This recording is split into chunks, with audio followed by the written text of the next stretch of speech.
Spicy pork ribs caldereta po. Sulit na sulit ka na dito.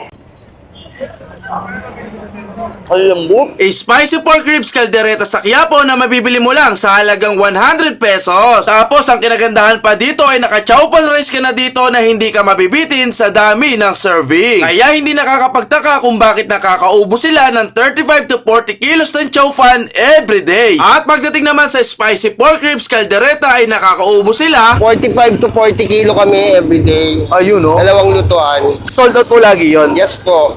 Hello po, madam. Hi po. Ma'am, nakita ko napakarami po na na. Opo. Bali ano po yan, ma'am?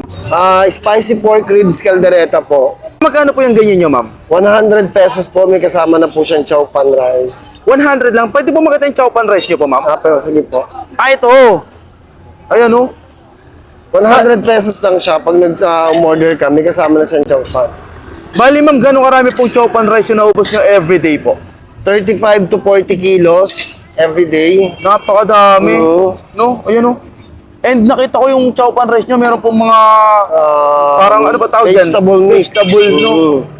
Eh, ma'am, dito sa mga iba nyo pang tinda, magkano po dito, ma'am? Sa combo namin ng Garian at saka siomai, 3 pieces, 100 pesos. Lechong kawale, combo ang Garian, 150. Beef tapa with chowpan at saka mix. Bali mix siya, may tosino at saka tapa. 100 pesos lang din po. Mga budget meal yung pagkain nyo po dito, Yes ma'am, no? po, sir. Budget meal lang po. 3 pieces of siomai with chowpan, 50 pesos lang po. Ma'am, bakit po ang mura ng mga tinda nyo po dito?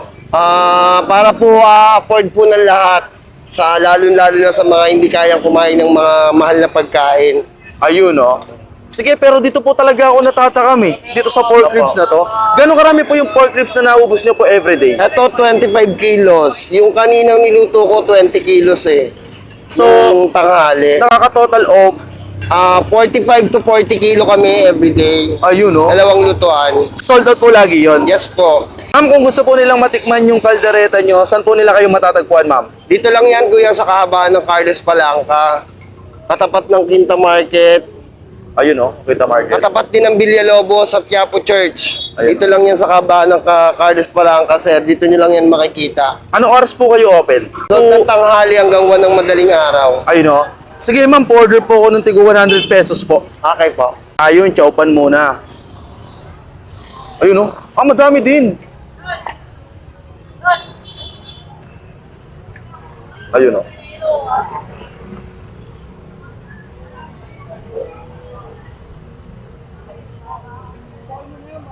Depende siya sa laki ng pork. May Okay. tatluan, may 4, may 5. Pwede mo makita? Ito na po yun, 100 pesos Yes, po to. 100 pesos na po yan. Mama, pa-vlogger o hindi vlogger? Pare-pare Yes, serving. pare-parehas lang po ng serving. Kahit matingnan nila sa ibang nag-vlog, same lang siya. Ayun, no? Eh, ma'am, pag dito po nag-dine in, pwede po magpa-extra sabaw punan. Pwede po, sir. Pwede Sige. po. Ma'am, pwede pa extra sabaw ako ng ano ko. Ayun, no? Nakakatakam talaga eh. Ma'am, tikman ko na po to ha. Salamat Thank po you ha. po, thank you po. Thank you Ayun, po. no? Lechong kawali po yan, ma'am. Yes po. Magkano po yung ganan? 100 pesos po. 100 lang din po yan? Opo. Dami. So yun mga insano, nandito pa rin tayo sa may Quiapo. Dito lang yan mga insana sa may Carlos Palangka, malapit sa may Quinta Market. Titikman natin tong pork ribs caldereta ni Chris Angel Chowpano. Just imagine na 100 pesos, may gantong karaming food trip ka na dito. Tara, tikman natin, no? Paborito natin to, kaya talaga napatigil tayo eh. Kamay na natin. Pork ribs. Pa natin kung masarap.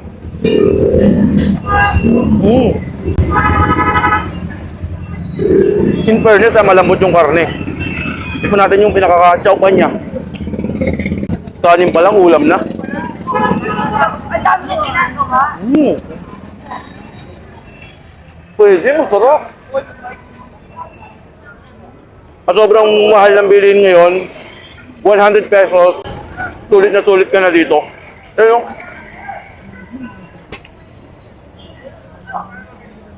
Ay, lambot. Pasado to, 100 pesos only.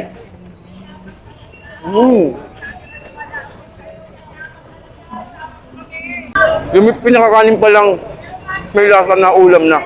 Food trip na rin kayo dito, napakamura lang dito, 100 pesos only.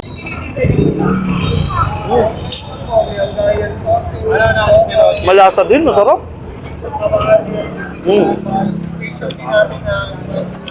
Panalo. Sarap, food trip na rin kayo dito. Sarap. Toy, may tanong lang ako. Bakit imbis na maglaro, mas pinili mong tumulong sa magulang mo? Tumutulong ako sa magulang ko para may pangbili ng mga gamit namin. Tapos ako na din yung nagpaparol sa sarili ko. Tuwing Sabado nasa La Union po ako, nagtitinda ng ice candy. Tuwing Friday naman, nandito po ako, nagtitinda ng mga bukayo, patopat, balat ng baka po. Napakasipag na bata, no? Isang piso nga mo na yan, Toy. Saludo sa'yo, napakasipag mo. Kilawin balat ng baka sa Quiapo, Manila. Grade 10 student na nagtitinda sa Quiapo tuwing Friday at nagtitinda naman ng ice candy sa La Union tuwing Saturday. Gantong kabataan ang dapat nating tularan dahil sa murang edad ay nagtatrabaho na siya para may pambili ng gamit at pangtustos sa pag-aaral. Ang kamusta po lasa, ma'am? Masarap. Ang tinitinda niya nga po sa Quiapo ay kilawing balat ng baka at bukayo na mismong galing pa sa Pangasinan. Ano? Ma'am, balat ng baka po ate, balat ng baka. Bukaya lahat patopat ma'am, patopat, balat ng baka sir. Bossing. Ma'am, bukaya lahat ano yun boss? Bossing, ano yung tinitinda mo dito, bossing? Balat ng baka boss, kilawin. Kilawin, pwede makita? Opo. Ayan, oh. Balat ng Gawang baka. Pangasinan. Gawang Pangasinan? Libre tikim boss. Libre tikim. Sige, pwede patigim ako, bossing. Nasali mo na lang dito. Ayan, oh. Masarap, ha? Ano yung bossing kayo gumagawa? Opo. Inaangkat lang din po namin sir. Tapos, sabi mo, galing pang Pangasinan yan? Opo. Balikan lang kami dito. As in, araw-araw bumibiyahe kayo? Hindi po, tuwing Friday. At tuwing Friday, nandito kayo sa Manila, Quiapo, Hidalgo. Hidalgo Street, Quiapo, Manila. Opo. Ayun, oh. Bukod sa kilawing balat ng baka, ano pa tinitinda mo dito, bossing? Bukayo, patopat, tupig po. Ito yung bukayo. Opo. Magkano sa bukayo mo? 50 po. 50 pesos. Pero dito ko natataka mo sa kilawing balat ng baka. Oh, malambot siya, masarap. Malambot. Magkano po yung ganyan? 50 boss. 50. Toy, may tanong lang ako, bakit imbis na maglaro, mas pinili mong tumulong sa magulang mo? Tumutulong ako sa magulang ko para may pangbili ng mga gamit namin. Tapos ako na din yung nagpaparol sa sarili ko. Ako yung bumibili ng mga Tuwing Sabado nasa La Union po ako, nagtitinda ng ice candy. Tuwing Friday naman, nandito po ako, nagtitinda ng mga bukayo, patopat, balat ng baka po. Napakasipag na bata, no? Isang piso nga mo na yan, Toy. Saludo sa'yo, napakasipag mo. Bossing, pabili ako nung kilawing balat ng baka. Kilawin boss. 50 pesos. Oo. Opo. 50 pesos, oh. Ayan, oh. Yung takal walang vlogger, pare-press lang, bossing, Pare-pares lang. Eto, 50 pesos to, bossing. Opo. Sige, pabili na rin ako ng bukayo, bossing, 50 pesos. 50 din. Oo. Ayan, oh. Yun, sorop. Saan gawa to, bossing? Pangasinan po. Pangasinan. Pangaldan. Hindi, ano yung ingredients niya? Tagapulot yung asukal po, tapos buko. Buko. Opo. Ayun, oh.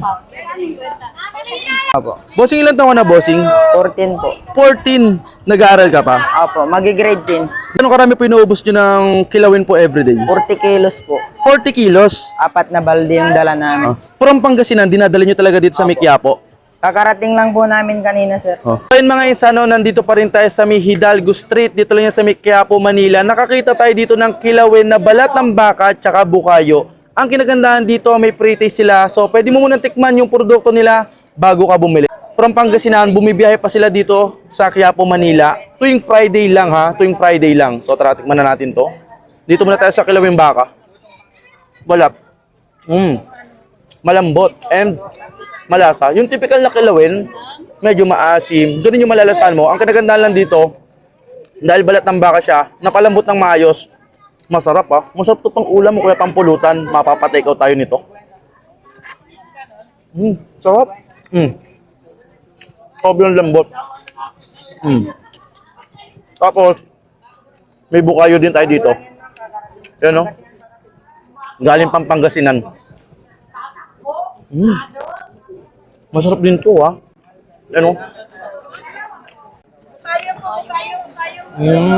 So yun mga insano, kung gusto nyo makatikim ng mga produkto ng taga Pangasinan, tuwing Friday, Hidalgo Street, dito lang yan sa Quiapo, Manila, kilawing balat ng baka and bukayo, tara, food trip na tayo dito. Ayan, no?